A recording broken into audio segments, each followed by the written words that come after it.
سلام عزیزای دلم، حالتون چطوره؟ من اومدم با یه آموزش جذاب و کاربردی، هم دخترونه هم پسرونه. قبل از هر چیز که آموزش رو بریم ببینیم، لایک و کامنت، سیو و شیر فراموش نشه. خب برای ابتدای کار من میام اول میخوام ببینم چه تعداد دونه میخوام سر بندازم. میام 10 تا دونه سر میندازم و یه مقداری 10 تا دونه رو ساده بافی میکنم. حالا این 10 تا دونم رو من میام به کمک 1 متر سانت میگیرم. ببینین الان 10 تا دونه من 4 سانت شده. 10 تا دونه من 4 سانت شده. حالا من احتیاج دارم به اندازه دور کمر. اندازه دور کمر رو حالا یا شما خودتون بگیرین یا برین از توی جدول اندازه ها در بیارین. پس دور کمر رو ما نیاز داریم. میایم دور کمر رو، مثلا دور کمر من 40 سانته. من 40 سانت رو تقسیم بر 2 میکنم. 40 سانت رو تقسیم بر 2 میکنم که میشه 20. الان این 20 رو من میام یه صفر بهش اضافه میکنم. این صفر ما 10 تا دونه ماه، یعنی ضرب در 10 شده. این 20 سانت ما ضرب در 10 شده. پس من این 1/2 دور کمر رو یه صفر بهش اضافه میکنم تقسیم بر این 4 سانتی که اینجا اندازه گرفتم. ببینین این 4 سانت تقسیم بر این 4 سانت میکنم. جوابش هرچی که به دست اومد تعداد دونه های ما میشه. 200 تقسیم بر 4 میشه 50. 50 میشه تعداد دونه های من. الان من میام تعداد دونه های خودم رو سر میندازم و میام بافت رو براتون توضیح میدم. خب عزیزای دلم، وقتی که به تعدادی که گفتم دونه سر انداختین، شما بیاین یه مقداری کشباف ببافین. من چون سایزم کوچیکه اومدم به اندازه 3 سانت کشباف بافتم. ببینین کشبافم هم 2 تا زیر 2 تا رو است. به اندازه 3 سانت من اومدم کشباف بافتم. وقتی که کشبافم رو بافتم میام به اندازه قد لباسم، قد بالاتنه لباسم میام من ساده بافی میکنم. نه برای حلقه زیاد بکنید نه کم، همینجور ساده به اندازه قد دلخواهتون میاین بافتتون رو ادامه میدین. من این قد لباس رو میبافم و برمیگردم برای ادامه آموزش. خب عزیزای دلم، من توی این قسمت به اندازه قد بالاتنه، حالا هر چقدر که میخواین قد لباستون بشه میان میبافین. ببینین من الان قد بالاتنم 18 سانت بود. از قسمت کشباف به جز کشباف 18 سانت بود. من اومدم یه مقداری بیشتر بافتم که قد لباسم بلندتر بشه. 20 سانت بافتم. حالا ما میریم برای ایجاد یقه کار. برای این کار شما احتیاج به دور گردن دارین. دور گردن من اندازه‌ای که سایزی که میخوام ببافم، دور گردن من 21.5. من میام این رو تقسیم بر 2 میکنم. 21 رو که تقسیم بر 2 بکنیم جوابش میشه 10.5. 10.5 سانت رو من میام از اینجا، از این قسمت علامت میزنم. این 10.5 سانت رو ببینین از این قسمت من علامت زدم تا اینجا شد. حالا میام این تعداد دونه هم رو میشمارم. 2 4 6 8 10 12 14 16 18 20 22 24 26. 26 تا دونه برای من میمونه. من میام این 26 تا دونه رو تقسیم بر 2 میکنم که جواب من به دست میاد 13 تا. حالا میایم این 13 تا دونه رو از این قسمت میبافیم. 1 2 3 4 5 6 7 8 9 10 11 12 13.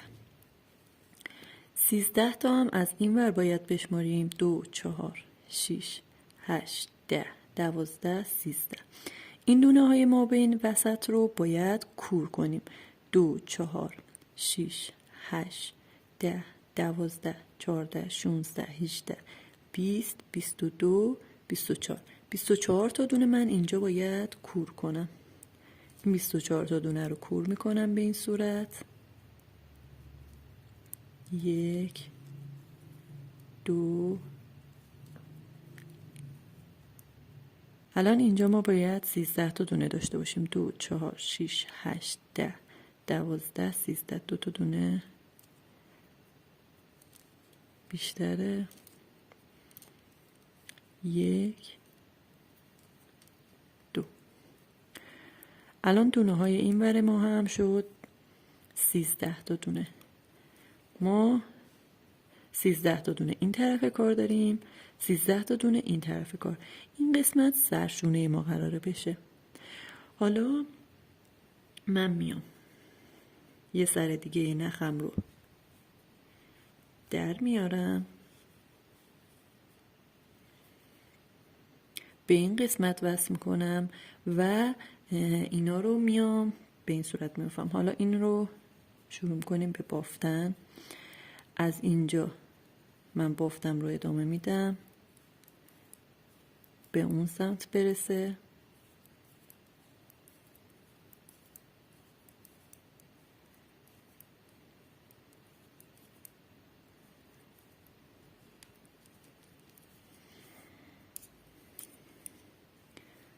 باز از قسمت پشت هم ادامه میدم.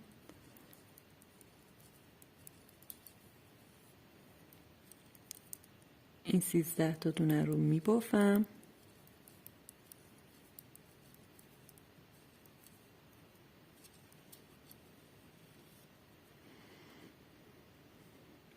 حالا این نخ رو کاری ندارم، یه دونه نخ به اینجا یه دونه حلقه ایجاد میکنم.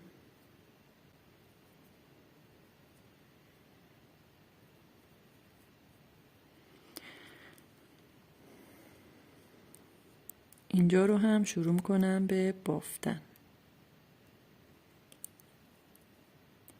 بافت از رو هست، من نخم رو این حلقم رو از روی کار در میارم.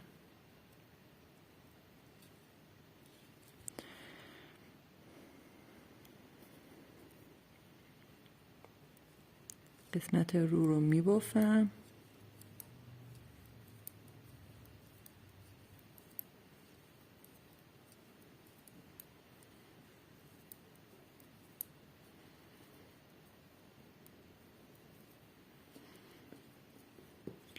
حالا توی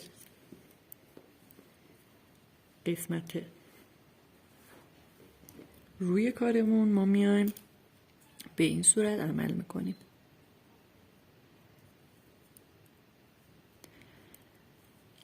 این بافت رو میبافیم تا برسیم به قسمت یقه.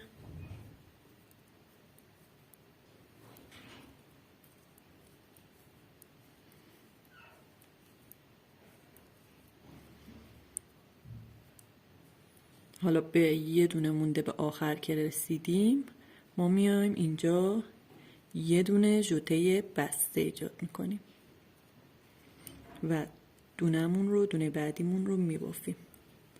با نخ بعدی به همین صورت من میام عمل میکنم. دونه اول رو در میارم، یه دونه ژوته بسته ایجاد میکنم و بقیه دونه ها رو میبافم.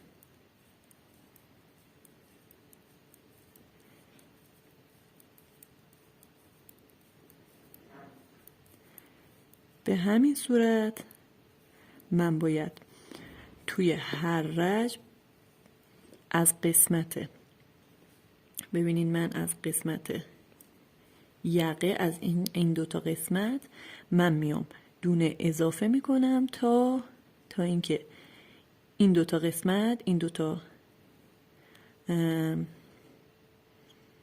قسمت سرشونه به همدیگه برسن. من این کار رو انجام میدم و میام دوباره براتون توضیح میدم.